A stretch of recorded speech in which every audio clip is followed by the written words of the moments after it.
2 more games to go this season. We are right at the beginning of the season. And yet, if Liverpool won and Arsenal had lost and both those games went down into added time, then suddenly we're looking at an 8-point gap. Now, though, we're looking at a 2-point gap. And that is significant at any stage of the season, even six games in. Yeah, absolutely. And I thought, when you looked at the stats there, the match stats, Arsenal deserved it. The way they played, the possession, the opportunities.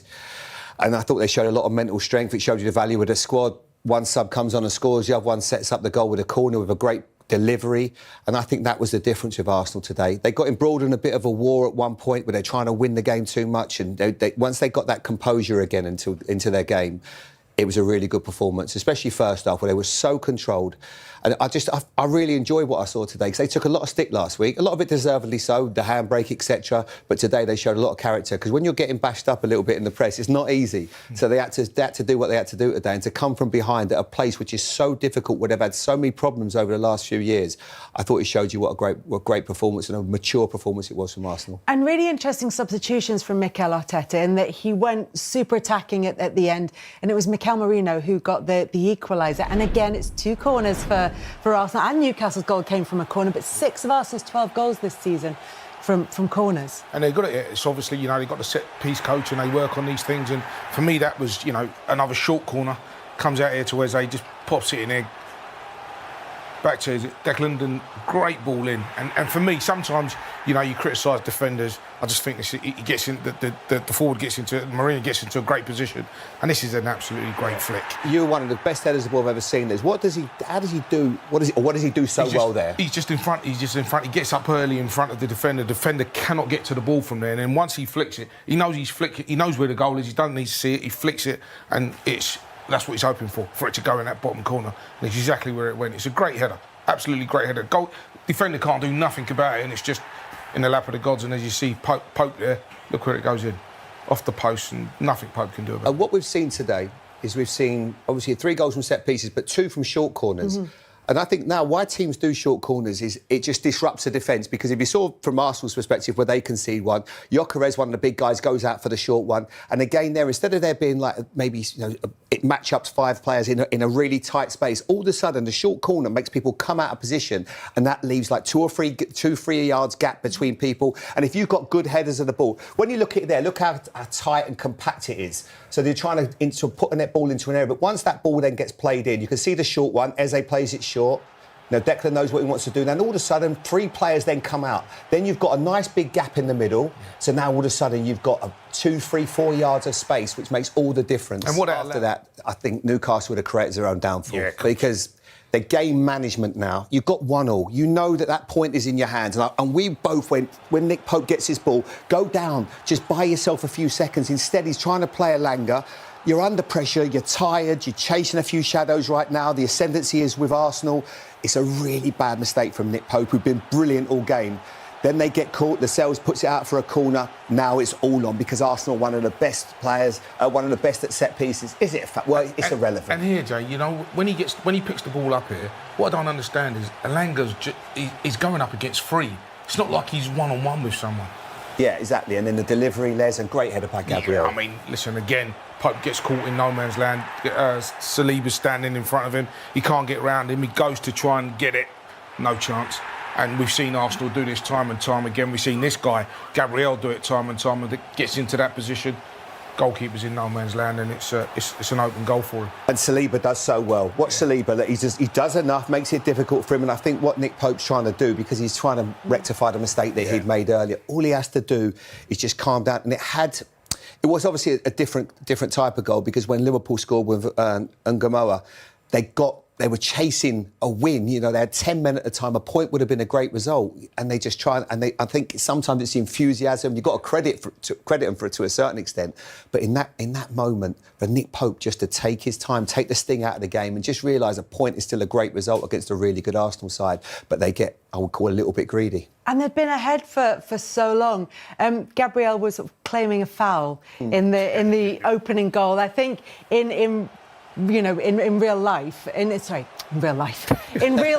real time, it may look like there was a little bit of a more of a nudge there. But Mosquera having given away the the corner, Newcastle managed to work it really well. And the same thing we were talking about, if we look at here, look where Valverde is, he goes out, spins round, comes round and back. Gabriel actually loses him and then feels a little touch on his back and thinks, I'll go down, I'll get a penalty here. But it's hardly a touch, and bang, great header. Good header, Les. Yeah, great header. Great header. Goalkeeper's got no chance. We've seen some good heads today. Yeah. Watkins, not Watkins, for Fulham. Jimenez, yeah. So there was a lot of good headers today, but that was a really good piece of play, and they were.